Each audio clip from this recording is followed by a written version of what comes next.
Called forth in love. The second week of the exercises.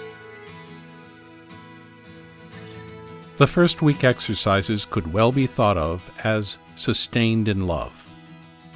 If sustained seems to have a passive connotation, the dynamic of the second week is distinctly active, demanding from us a response to God's overwhelming love. For the second week, we use the tag, called forth in love. The second week of the exercises considers the life and ministry of Jesus Christ. The focus is on making a choice for Christ, becoming an enthusiastic disciple of Jesus. There are at least two major choice meditations in this week: the Kingdom exercise and the two standards. Both are covered in separate presentations. The second week of the exercises can be a long and busy week. When given in the classical 30-day format, this week can last 10 to 12 days, or even longer. This week is at the heart of Ignatian spirituality, because it is about choosing Christ, about being asked to be placed alongside Jesus, to work with Him, and to share everything we can with Him. The Ignatian contemplations in the second week focus attention on the mysteries of Christ, moving the seeker from self-preoccupation to the mystery of God who shares in our humanity. Dykman, Garvin, and Liebert, in the Spiritual Exercises Reclaimed, tell us the meditations and contemplations strategically placed throughout the week help in refining one's ability to make freer choices in following Christ. The grace of the second week, a deepening relationship with Jesus, offers new ways of knowing, loving, and following. What may have begun as an individual Jesus and me piety can develop into an intimate relationship of love overflowing with service. The second week is about words and actions. The first question, "Who do you say I am?" leads to the next, "Where do you stand, and with whom will you walk?" The late Tony DeMello, an Indian Jesuit and wisdom figure, makes some of these points a little more trenchantly. As you identify less and less with the me, you will be more at ease with everybody and with everything. Do you know why? Because you are no longer afraid of being hurt or not liked. You no longer desire to impress anyone. Can you imagine the relief when you don't have to impress anybody anymore? Oh, what a relief. Happiness at last. St. Ignatius asks people to do 4 things in the spiritual exercises: pregar, pray; meditar, meditate; contemplar, contemplate; and considerar, consider. Other spiritual traditions, such as monasticism, emphasize community life or prayer. But Ignatius saw freely made choices as a privileged way of serving Christ.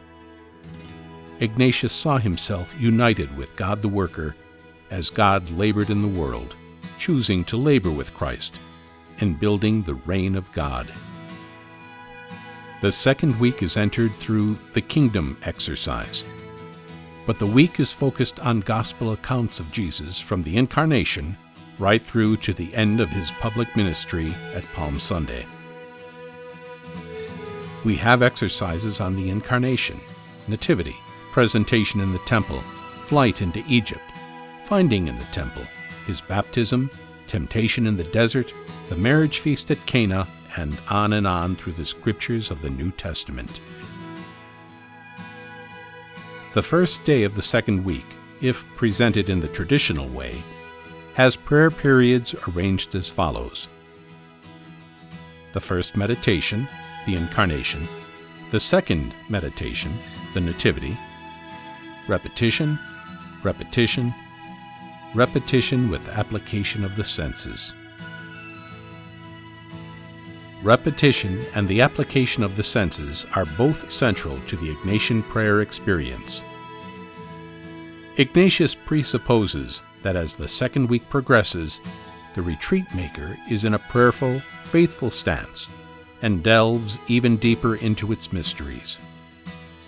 He says, "It is not many things that nourish and fill the soul, but one thing deeply savored." For Ignatius, repetition is meant to be neither punitive nor boring. It is a way of engaging mystery, and as the Jesuit George Traub has pointed out, repetitions are efforts to center on the depth of riches within revelation and to discover how God specifically invites this particular man or woman to find the meaning of a gospel event for him or her. We are invited to revisit those times when we had a strong reaction, whether positive or negative, so we might search for fruit. Part of this repetition is to concentrate on one's senses to enter ever more deeply into prayer. The late Jesuit John Veltri suggests that Ignatius also meant something deeper than the physical imagining of tasting, smelling, seeing, touching, etc., something more intuitive, called by some the spiritual senses. The application of senses is not so much the active application of one's senses, but more the passive reception of deep intimacy. Ignatius insists that we need to know our heart's desire. He puts considerable emphasis upon naming the grace you desire as you begin every period of prayer.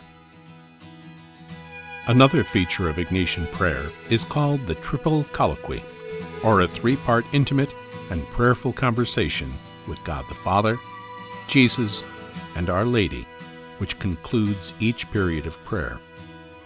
There is more to the second week than simply meditating on the life and public ministry of Jesus. In the second week, you choose how you will follow Christ.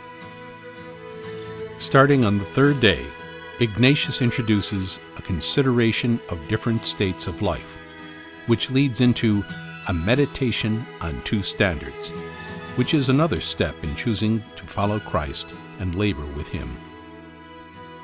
There follows a meditation on three kinds of people, and later on three different kinds of humility. All these exercises serve as a warm-up to something Ignatius calls an introduction to making a choice of a way of life. Part of this process involves considering matters about which a choice should be made, and 3 times when a correct and good choice of a way of life may be made. One of the major tools Ignatius uses in helping people make free, wise, and generous decisions is discernment.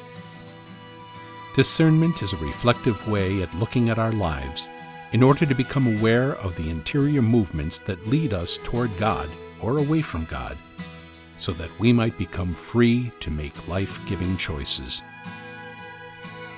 As Ignatius lay in the castle at Loyola recovering from his war wound, he noticed a difference between how he felt after imagining courtly romances and after daydreaming about emulating the saints. That is the basis of discernment, testing one's spirits to see if you are in desolation or consolation. If you are in desolation, you should make no major life decision. But if you are genuinely being consoled, then you can trust that God is leading you in making the decision. Margaret Silf in The Inner Compass has a brief and handy guide to desolation and consolation. Here, she says, are some of the main symptoms of desolation and the most commonly experienced blessings of consolation.